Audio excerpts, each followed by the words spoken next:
नमस्कार दोस्तों, मैं डॉक्टर सर्वेश कुमार। आप सभी को आपके अपने यूट्यूब चैनल पे हार्दिक स्वागत है। दोस्तों, आज हम चर्चा करने वाले हैं लिम्फेडिनोपैथी के बारे में।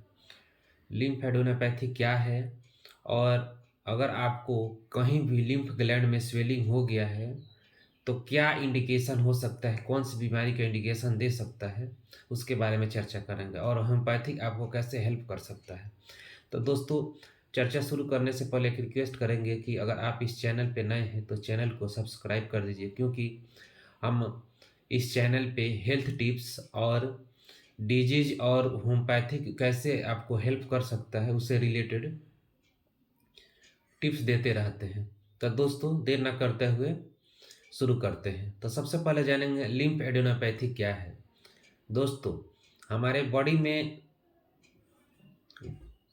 लिम्फ ग्लैंड होते हैं। लिम्फ ग्लैंड ग्रुप में या सिंगल हर एरिया में मौजूद रहते हैं। इसका काम है कि हमारे बॉडी में कहीं से फॉरेन बॉडी या कॉशियस एजेंट जो आ रहे हैं, जैसे वायरल हो गया, बैक्टीरिया हो गया, किसी तरह का, तो उससे बचने के लिए या इंटर न कर पाए हमारे बॉडी में, ये फाइट करते हैं। मैक्रोफोज और लिम्फोसाइट जो होते हैं ब्लड में, डब्ल्यूबीसी का एक है, वो फाइट करते हैं और फाइट करते हैं तो उस कंडीशन में लिम्फ ग्लैंड में स्वेलिंग हो जाता है, सूज जाता है। लेकिन जरूरी नहीं कि हर बार स्वेलिंग, अगर इन्फेक्शन बहुत ज़्यादा हो गया है उस कंडीशन में स्वेलिंग हो जाता है। तो ऐसे नॉर्मली देखा जाए तो लिम्फ ग्लैंड का जो आकार होता है मटर के दाने की तरह होता है, और जब स्वेलिंग हो जाए तो उससे बड़े हो जाते हैं और दिखने लगते हैं, विजिबल हो जाते हैं, और टच करने पे या पल्पेट करने पे भी फील होते हैं। तो दोस्तों,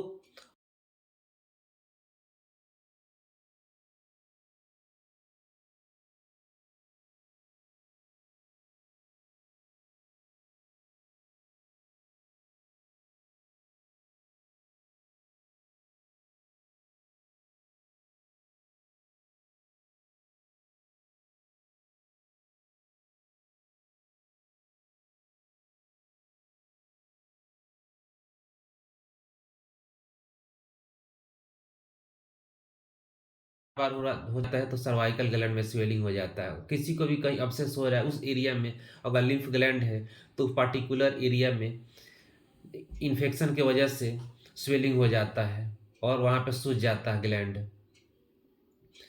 लेकिन अगर मैलिग्नेंस की कंडीशन रहता है, उस कंडीशन में भी लिम्फ ग्लैंड में स्वेलिंग हो जाती है। जैसे लिम्फोमा हो गया, कैंसर के स्टेज में लिम्फोमा हो गया, लीकेमिया हो गया, इस कंडीशन में भी हमारे बॉडी का जो भी लिम्फ ग्लैंड है स्वेलिंग हो जाएगा। या रिमेटिक अर्थराइटिस हो गया, उस कंडीशन में भी लिम्फ ग्लैंड में स्वेलिंग, किसी तरह का ल्यूपस हो गया, उस कंडीशन में भी हमारे लिम्फ ग्लैंड में स्वेलिंग हो सकता है। लेकिन मैलिग्नेंसी के कंडीशन में क्या होता है कि लिम्फ ग्लैंड में स्वेलिंग होगा, साथ ही लेथर्जी फील होगा, वीकनेस होगा, फीवर आएगा, ये सब कंडीशन आ सकता है। लेकिन अगर आपको किसी भी तरह का लिम्फ ग्लैंड में स्वेलिंग हो, इस तरह का सिम्टम आ, सबसे पहले आप अपने नियरेस्ट डॉक्टर से कंसल्ट करें। क्योंकि देखिए, लिम्फ ग्लैंड में जो स्वेलिंग होता है, बॉडी में कहीं इन्फेक्शन होता है उसी के वजह से होता है। ऐसा नहीं है कि पार्टिकुलर उसी बीमारी से हो रहा है, पस भी बन सकता है। इसीलिए इसका इन्वेस्टिगेट कराइए कि क्या वजह हो सकता है, क्या दिक्कत हो रहा है, किस वजह से हो रहा है, किस एरिया में इन्फेक्शन है। उसको अगर ट्रीट आप कर रहे हैं तो आपका लिम्फ ग्लैंड का स्वेलिंग अपने आप ठीक हो जाएगा। जैसे सपोज मान लीजिए, छोटा सा एग्जांपल हम दे रहे हैं, अगर आपको कहीं अब्सेस हुआ है, अब्सेस की वजह से आपकी एक जिलरी ग्लैंड में कहीं भी अब्सेस हुआ है आसपास में, अगर वहाँ पे लिम्फ ग्लैंड में स्वेलिंग हो रहा है, अगर आप अब्सेस का ट्रीटमेंट ले रहे हैं, तो आपका जो एरिया के लिम्फेटिक ग्लैंड में जो स्वेलिंग हुआ और पेन हो रहा है, जो आप ऑब्सेस का ट्रीटमेंट ले रहे हैं, तो ऑब्सेस अगर ठीक होगा तो आपका जो लिम्फ ग्लैंड है वो अपने आप ठीक हो जाएगा। ठीक उसी तरह कि अगर आपको कहीं भी स्वेलिंग हो, कहीं भी लिम्फ ग्लैंड में स्वेलिंग हो, अगर उस बीमारी का आप ट्रीट ले रहे हैं, सपोज डेट अगर आपको मेलिग्नेंसी के कंडीशन में है, कैंसर ही हो गया है, तो अगर आपका कैंसर ठीक हो रहा है तो लिम्फ ग्लैंड भी स्वेलिंग अपने आप ठीक हो जाएगा। लेकिन अगर कैंसर ठीक नहीं होगा तो लिम्फ ग्लैंड में स्वेलिंग नहीं ठीक होगा। तो दोस्तों, अब हम जानेंगे कि होम्योपैथिक कैसे आपको मदद कर सकता है अगर आपके लिम्फ ग्लैंड में स्वेलिंग हो गया है तो? दोस्तों, होम्योपैथिक ट्रीटमेंट बताने से पहले हम बताना चाहेंगे कि बेस्ट ट्रीटमेंट वो होता है जो आप अपने किसी नियरेस्ट डॉक्टर से कंसल्ट करें, उनके गाइडेंस में अगर ट्रीटमेंट ले रहे हैं तो आपकी बीमारी हमेशा के लिए जड़ से ख़त्म हो जाएगी। क्योंकि वो आपके डॉक्टर साहब आपसे पूरी केस टेकिंग लेंगे, आपसे बातें करेंगे, आपको क्या पसंद है, आपको किस तरह का है, आपका इन्वेस्टिगेशन लेंगे, कराएंगे, और उसमें आपको क्या थॉट आ रहा है, माइंड सिम्टम लेंगे, उस आधार पर अगर आपका ट्रीटमेंट हो रहा है, मेन ऑनलाइन ट्रीटमेंट हो या ऑफलाइन ट्रीटमेंट, किसी भी अच्छे डॉक्टर से कंसल्ट कीजिए। उस कंडीशन में अगर ट्रीटमेंट ले रहा है तो आपकी बीमारी हमेशा के लिए जड़ से ख़त्म हो जाएगी। लेकिन फिर भी कुछ कॉमन सिम्टम्स के आधार पर जो मोस्ट कॉमन यूज होते हैं, जो जनरल सिम्टम्स में मिल ही जाते हैं, बहुत अच्छा रिजल्ट देते हैं। लिम्फेडिनोम, किसी भी तरह का लिम्फेडिन, सर्वाइकल हो या मेसेंट्रिक हो या किसी भी तरह का लिम्फेटिक ग्लैंड में स्वेलिंग हो गया है तो उसमें अच्छा वर्क करता है। तो हमारी सबसे पहली मेडिसिन है कैलकेरिया कार्ब। कैलकेरिया कार्ब 34 बूंद 3 बार उस पेशेंट को देते हैं जिनके लिम्फ ग्लैंड में स्वेलिंग हो गया है, लेकिन स्वेलिंग के साथ साथ उनको पस बनने का चांस लग रहा है कि पस बन जाएगा, पेन हो रहा है, और उनका कॉन्स्टिट्यूशन देखा जाए तो फैटी हैं, बहुत ज़्यादा मोटे हैं, फैट बहुत ज़्यादा तेज़ी से बढ़ रहा है, उस कंडीशन में हम दे सकते हैं।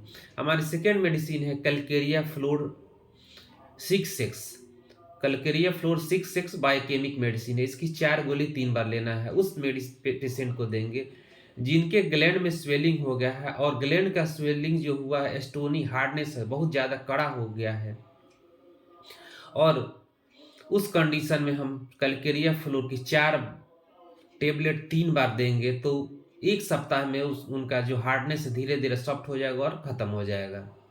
हमारी नेक्स्ट मेडिसिन है ब्रोमियम। ब्रोमियम उस कंडीशन में देते हैं जो हार्ड हो गया है लेकिन उसमें पेन भी नहीं हो रहा है, कुछ भी नहीं हो रहा है और बहुत दिन से बना हुआ है, तो उस कंडीशन में ब्रोमियम 30 की 4 बूंद हम दे सकते हैं। अगर ब्रेस्ट ट्यूमर है, ब्रेस्ट ट्यूमर की वजह से लिम्फ ग्लैंड में स्वेलिंग हो रहा है या, तो उस कंडीशन में हम एस्क्रोफ्लोरिया नोडोसा की मदर टिंचर को 20 बूंद 3 बार हम आधा कप पानी में दे सकते हैं। हमारी नेक्स्ट मेडिसिन आती है आपका लेपिस एल्बस 30। लेपिस एल्बस 30 उस कंडीशन में देते हैं अगर पेशेंट का जो भी लिम्फ ग्लैंड में काफ़ी सॉफ्ट है, बहुत ज़्यादा सॉफ्ट है, और वो उस कंडीशन में हम लेपिस की 4 बूंद 3 बार देंगे तो हमेशा के लिए ख़त्म हो जाएगा। तो दोस्तों, ये रही हमारी चर्चा लिम्फेडिनोपैथी और क्या इसका सिम्टम्स है और इसको कैसे हम समझेंगे कि कौन सा इन्फेक्शन हुआ और कहाँ पे इन्फेक्शन और किस इन्फेक्शन के वजह से हो गया है, उसका क्या ट्रीटमेंट है, चर्चा। अगर उम्मीद है कि आपको वीडियो अच्छा लगा होगा, अगर अच्छा लगा होगा तो लाइक कीजिएगा, अगर आपके फ्रेंड में या किसी में हेल्पफुल लगे तो शेयर कर दीजिएगा। फिर मिलते हैं नेक्स्ट वीडियो में, तब तक के लिए जय हिंद, जय भारत। खुश रहिए, स्वस्थ रहिए, सदा मुस्कुराते रहिए।